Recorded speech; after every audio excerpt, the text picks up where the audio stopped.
les nouvelles possibilités qui se sont ouvertes à moi, c'est de percevoir un revenu de complément et d'aller au-delà d'une vie confortable et faire la différence. C'est vraiment ce que je recherchais sans savoir que c'était ça. Souvent, on cherche quelque chose et on ne sait pas ce que c'est, n'est-ce pas? Et en fait, on veut tous avoir une vie confortable, ça c'est clair.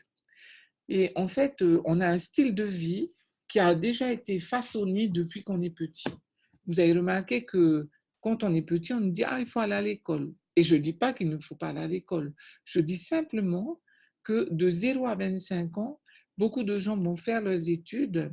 Et lorsqu'ils vont sortir de leurs études, est-ce qu'ils ont vraiment l'emploi qu'ils ont vraiment envie d'avoir? Donc, je vous demanderai de mettre votre micro sur off, s'il vous plaît, pour ceux qui viennent d'arriver. La question, c'est mets ton micro sur off, celle qui vient d'arriver, s'il te plaît. Shirley. Shirley, s'il te plaît. Shirley, Alicia, 19 11 05. Oui, ça ne fera pas grand-chose.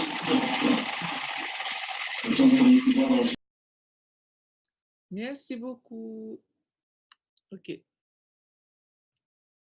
Donc, le style de vie numéro 1, c'est on va à l'école jusqu'à 25 ans, on cherche un boulot et parfois, par rapport au diplôme qu'on a, est-ce qu'on va vraiment trouver le boulot qu'on veut? Pas forcément. Et on va travailler jusqu'à 65 ans, en général, si on a un travail déjà. Et en plus de ça, on va aller à la retraite. Et quand on part à la retraite, on se dit quoi? On se dit on va profiter, n'est-ce pas?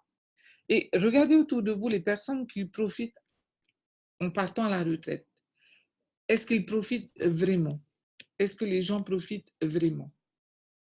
Ce qu'on peut remarquer, c'est que souvent, quand ils vont avoir 65 ans, c'est aussi le moment où ils vont être malades.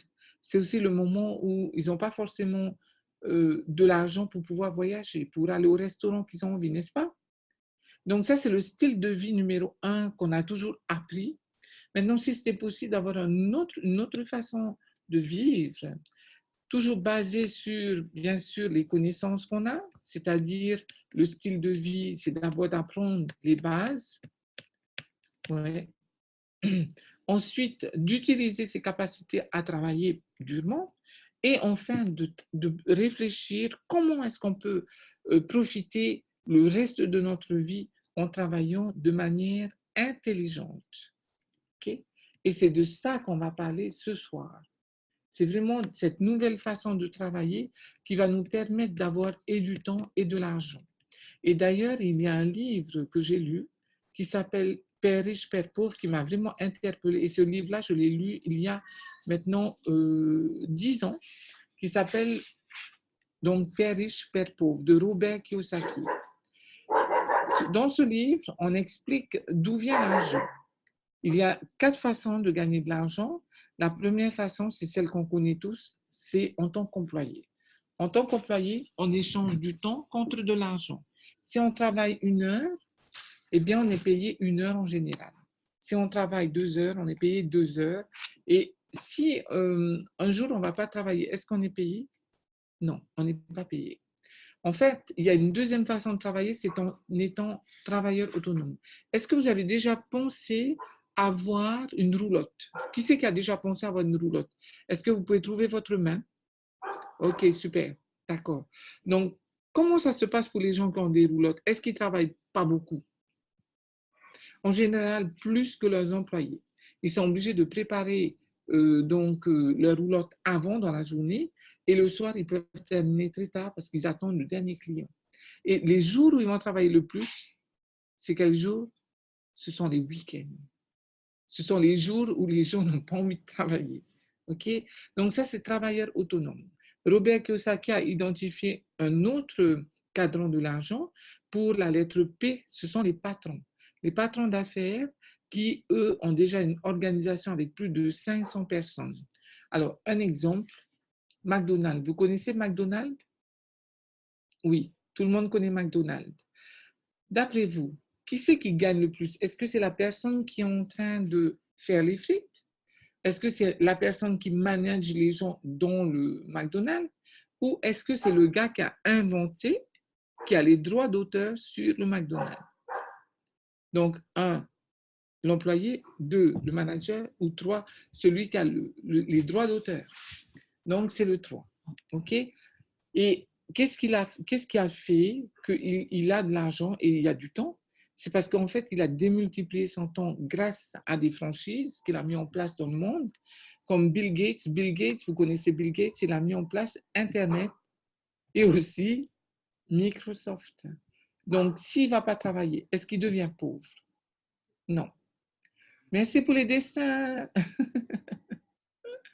Donc, un patron, c'est celui qui va, patron de big business.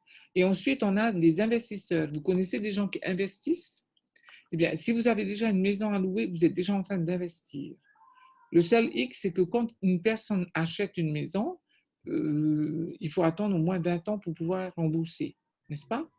Et quand on veut donner à louer, eh bien, il faut faire très vite dans son timing, parce que si on commence à avoir sa propre maison à 20 ans et qu'on loue une deuxième maison à 40 ans, il faut savoir qu'il faut encore rembourser pendant 20 ans.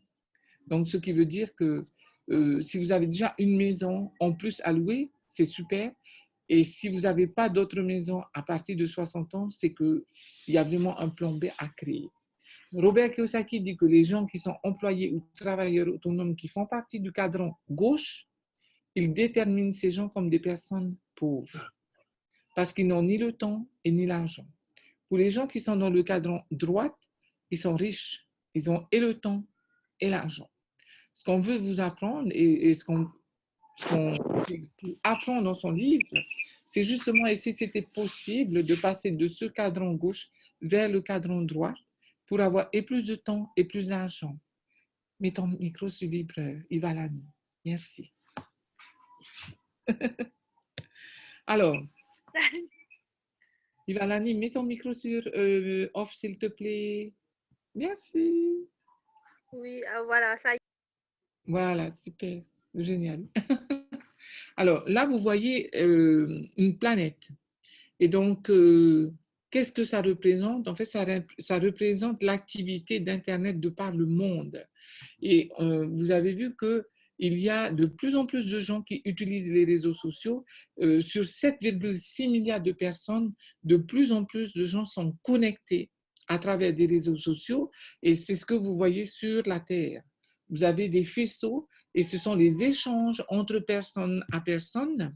Et si on regarde l'utilisation d'Internet, il y a 4 milliards de personnes qui utilisent Internet, presque plus de la moitié de la Terre. Il y en a qui utilisent les médias sociaux, il y a 3 milliards de personnes et il y a 5 milliards de personnes qui utilisent les téléphones tous les jours. Donc, c'est vraiment un marché incroyable. Et à côté de ça, qu'est-ce que veulent vraiment les gens?